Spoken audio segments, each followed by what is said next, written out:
एउटै कथालाई प्रस्तुत गर्ने तरिकाले त्यसको पुरै अर्थ कसरी बदलिदिन सक्छ कहिले सोच्नु भएको छ? आज हामी यस्तै एउटा बीबीसी वृत्तचित्रमाथिको आलोचनालाई केलाउँदैछौँ, जहाँ दाबी गरिएको छ कि क्यामेराले जे देखायो त्योभन्दा महत्त्वपूर्ण त त्यो थियो जे देखाइएन। यो त निकै ठुलो आरोप हो, होइन त? स्रोतले आफ्नो विश्लेषणको सुरुवात नै यही दाबीबाट गरेको छ। मतलब वृत्तचित्रले सत्यको एउटा सानो टुक्रा मात्रै देखायो रे। ल अब हेरौँ न त, यो आरोपलाई बलियो बनाउन के कस्ता तर्कहरू दिएका छन्। यहाँ हाम्रो उद्देश्य त्यो वृत्तचित्र सही थियो वा गलत भनेर फैसला गर्नु चाहिँ होइन है, बरु हामी एउटा खास दृष्टिकोणलाई बुझ्ने कोसिस गर्दैछौँ। त्यो हो मिडियाले कसरी कथा भन्छ र सम्पादन गर्दा लिने संसार निर्णयले पुरै कथाको अर्थलाई कसरी आकाश पाताल फरक पार्न सक्छ। स्रोतको मुख्य तर्क के हो भने वृत्तचित्रले केवल गोली चलेको क्षणमा मात्रै फोकस गर्यो र यसो गर्दा एउटा भ्रामक कथा बन्यो।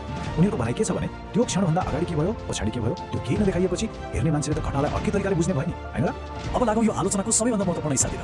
स्रोतले आफ्नो दाबीलाई बलियो बनाउन वृत्तचित्रमा देखाइएन भनेर केही खास कुराहरू औल्याएको छ। स्रोतका अनुसार यस्ता 5वटा मुख्य दृश्य थिए रे जसले घटनाको पुरै चित्र स्पष्ट पार्थ्यो, तर ती दृश्यहरूलाई जान हटाइयो भन्ने आरोप छ। ल अब एक एक गरेर हेरौँ के थिए त ती दृश्यहरू।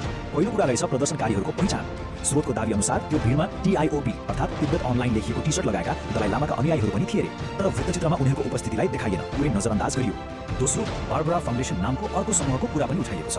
स्रोतको भनाइअनुसार कालो मास्क लगाएका केही मानिसहरू मोटरसाइकलमा पानी बाड्ने बहाना गरेर मान्छेहरूलाई उक्साइरहेका थिए। यो दृश्य पनि वृत्तचित्रमा कतै देखाइएन रे। त्यस्तै तेस्रो कुरा चाहिँ सुरक्षा निकायसँग जोडिएको छ। स्रोतले के दाबी गर्छ भने कर्फ्यू लगाएपछि प्रहरीले मेगाफोनबाट बारम्बार घर फर्कनुहोस् भनेर शान्तिपूर्ण अनुरोध गरिरहेको थियो, तर प्रहरीको यो प्रयासलाई वृत्तचित्रले पुरै बेवास्ता गरिदियो।